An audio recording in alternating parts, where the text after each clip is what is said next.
Tila hindi na umubra ang pagtatago at pagpapanggap ng isang lalaki na may kinakaharap na sangkaterbang kaso.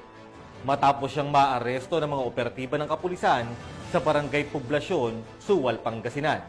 Ibabalita yan ni Patrolman Dennis Carinal. Estado ng tauhan ng Suwal PNP ang isang most wanted person sa Barangay Poblasyon, Suwal, Pangasinan, kasama ang RIU-1 IG PIU Pangasinan PPO, habang kinilala ni Police Captain John C. Ramos, hepe ng Suwal MPS, ang akusado sa pangalang alias John, 29 years old, residente ng Barangay Poblasyon, Suwal, Pangasinan. Dakong alas 8 ng umaga ng maristo ang nasabing akusado sa bisa ng warrant of arrest ng Honorable Abilina Jimenez Villegas Rosario, Presiding Judge Family Court, First Judicial Region Branch 14, Lingayen, Pangasinan, sa patong-patong na kasong rape, statutory rape, sexual abuse at walang rekomendadong piyansa.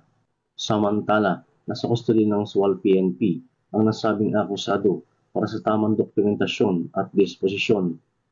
Ang tagumpay ng operasyon ay patunay ng matibay na ugnayan sa pagitan ng mamamayan at ng pambansang pulisya sa isang mahalagang hakbang upang higit pang mapalakas ang kampanya laban sa kriminalidad tungo sa isang mapayapa, ligtas at maunlad na bagong Pilipinas.